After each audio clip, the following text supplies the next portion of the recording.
오래전에 성경 공부를 하는데 한 대학부 청년이 이런 질문을 한 적이 있습니다. 목사님, 말씀에 보면 지혜가 부족하면 하나님께 구하라고 하잖아요.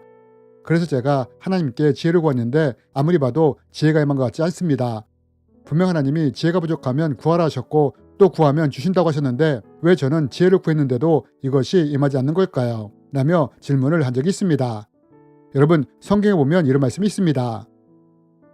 너희 중에 누구든지 지혜가 부족하거든 모든 사람에게 후히 주시고 꾸짖지 아니하시는 하나님께 구하라. 그리하면 주시리라. 여러분, 성경은 말합니다. 누구든지 지혜가 부족하거든 하나님께 구하라고 말입니다. 그리하면 주신다고 말입니다. 하지만 청년은 이 말씀을 의지하여 지혜를 구했는데 원했던 지혜가 임하지 않았던 것입니다. 여러분, 성경은 분명 지혜를 구하면 주신다고 했는데 왜 지혜를 구한 청년에게는 이것이 임하지 않은 걸까요? 그래서 이번 시간에는 우리가 지혜를 구할 때 어떻게 구해야 하며 또 하나님이 어떤 목적으로 우리에게 지혜를 부어주시는지에 대해 함께 나누기 원합니다. 오래전에 저는 어떤 목사님이 한 아이에게 축복기도하는 것을 본 적이 있습니다. 하나님, 이 아이에게 지혜를 주시옵소서, 솔로몬과 같은 지혜를 부어주시옵소서 라고 기도하는 것을 듣게 되었습니다. 그런데 몇 년을 지켜봤지만 그 아이에게 솔로몬과 같은 지혜가 나타나는 것을 보지 못했습니다.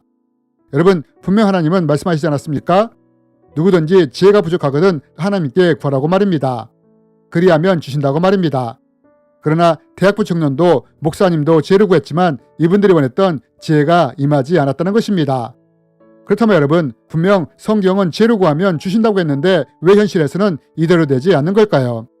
이제부터 만약 우리 가운데 하나님의 지혜를 구하는 사람이 있다면 이럴 때는 어떤 태도와 자세를 가지고 하나님께 지혜를 구해야 하는지에 대해 말씀드리기 원합니다.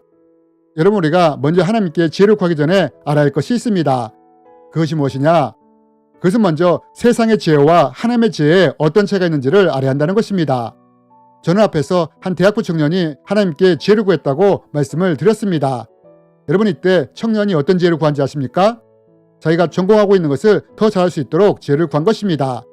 그런데 자기가 원했던 지혜가 임하지 않자 저에게 질문한 것입니다. 그럼 여러분, 왜 청년이 지혜를 구했는데도 받지 못했느냐? 그것은 하나님이 주시는 지혜와 청년이 구하는 지혜에 차이가 있었기 때문입니다. 여러분, 우리가 생각하는 세상의 지혜는 무엇입니까? 일반적으로 세상의 지혜는 우리가 하는 일을 잘 풀어간다든지 돈을 지혜롭게 잘 번다든지 무엇인가를 잘하는 것과 연관되어 있습니다. 결국 세상의 지혜의 목적은 무엇이냐? 그것은 이 세상의 지혜를 통해 자기가 잘 되는 것입니다. 자기가 드러나고 높아지는 것입니다. 이것이 세상 지혜의 속성인 것입니다. 그러나 하나님의 지혜는 이렇지가 않다는 것입니다. 그러면 성경이 말하는 하나님의 지혜란 무엇이냐? 성경은 말합니다. 하나님께로부터 온 지혜는 첫째 성결합니다. 그리고 평화가 있고 양순하며 즐겁습니다. 또한 어려움에 빠진 자들을 돕고 다른 사람을 위해 선한 일을 하려 했습니다. 늘 공평하며 정직합니다. 여러분, 성경이 말하고 있는 하나님의 지혜는 무엇입니까? 하나님의 지혜는 성결과 평화, 양순하며 어려움에 빠진 자들을 돕고 다른 사람을 위해 선한 일을 하려 했으며 공평하며 정직하게 하는 것이 하나님의 지혜라고 합니다. 여러분, 세상의 지혜와 하나님의 지혜의 근본적인 차이가 무엇인지 아십니까?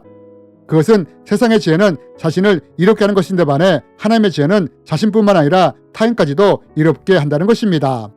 여러분, 우리는 이것을 솔로몬을 통해 볼 수 있지 않습니까? 솔로몬이 지혜를 구할 때 어떤 지혜를 구했습니까? 성경은 말합니다.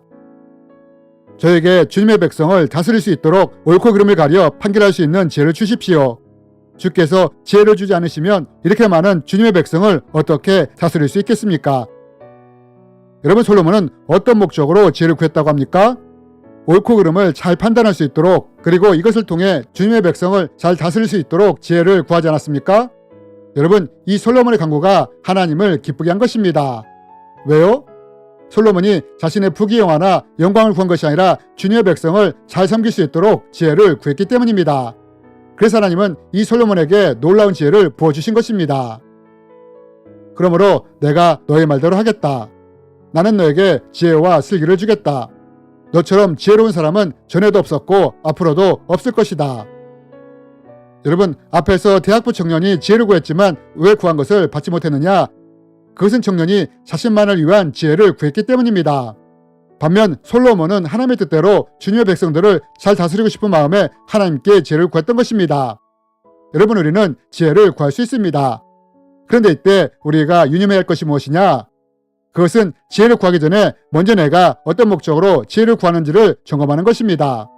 지혜를 통해 내 일이 잘 되고 내가 원하는 것이 잘 되기 위해서 구하는 것인지, 아니면 지혜를 통해 나뿐 아니라 이웃을 섬기는 데 도움이 되고 이것을 통해 하나님께 영광이 되도록 하기 위해 지혜를 구하는지 점검하는 것입니다.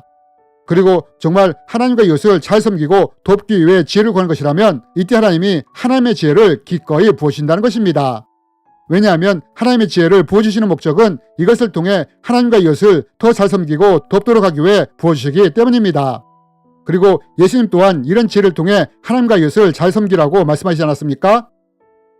또 마음을 다하고 지혜를 다하고 힘을 다하여 하나님을 사랑하는 것과 이웃을 자기 몸같이 사랑하는 것이 모든 번제와 희생제사보다 더 낫습니다. 여러분, 우리는 성경 말씀을 통해 하나님이 지혜를 부으시는 목적이 이것을 통해 하나님과 이웃을 더 잘 섬기고 돕도록 하기 위해 부으신다는 것을 알 수 있습니다. 그러므로 만약 내가 하나님께 지혜를 구한다면 이런 하나님의 지혜의 목적을 알고 구하는 우리가 되었으면 좋겠습니다. 그래서 하나님께 지혜를 구할 때 나뿐 아니라 하나님과 이웃을 더 잘 섬기며 도울 수 있는 우리가 되었으면 좋겠습니다. 여러분, 우리는 종종 지혜가 필요할 때가 있습니다. 저도 예전에는 하나님의 지혜를 구할 때 무작정 구했습니다. 하지만 세상의 지혜와 하나님의 지혜가 다르다는 것을 안 후에는 지혜를 구할 때 먼저 생각합니다. 내가 구하고자 하는 지혜가 세상을 위한 지혜인가, 하나님의 목적에 맞는 지혜인가 라고 말입니다. 그리고 나서 하나님께 지혜를 구하는 것입니다. 이럴 때 하나님은 지혜가 부족한 우리에게 지혜를 부어주시는 것입니다. 생각지도 않은 방법을 떠오르게 하실 수도 있고 놀라운 아이디어를 떠오르게 하실 수도 있고 다른 사람들이 풀지 못할 때 이것을 풀 수 있는 해결책을 주실 수도 있는 것입니다. 다양한 방법과 지혜를 하나님께서 부어주시는 것입니다. 여러분, 시편 기자는 하나님의 지혜가 얼마나 많은지를 이렇게 말합니다. 하나님, 주의 생각이 어찌 그래도 심오하신지요. 그 수가 어찌 그렇게도 많으신지요. 내가 세려고 하면 모래보다 더 많습니다. 여러분, 시편 기자가 하나님의 수가 어떠하다고 말을 합니까? 하나님의 수는 세상의 모래보다 많다고 합니다. 여러분, 이런 하나님이 우리에게 지혜를 부어주시는 것입니다. 그리고 이 지혜를 통해 하나님과 이웃을 더 잘 섬기고 돕는 사람이 되길 원하시는 것입니다. 그러므로 이제부터 지혜를 구할 때는 이것을 알고 구함으로 하나님의 지혜를 받아 하나님과 이웃을 잘 섬기고 도울 수 있는 우리가 되었으면 좋겠습니다. 주님의 이름으로 여러분을 축복합니다.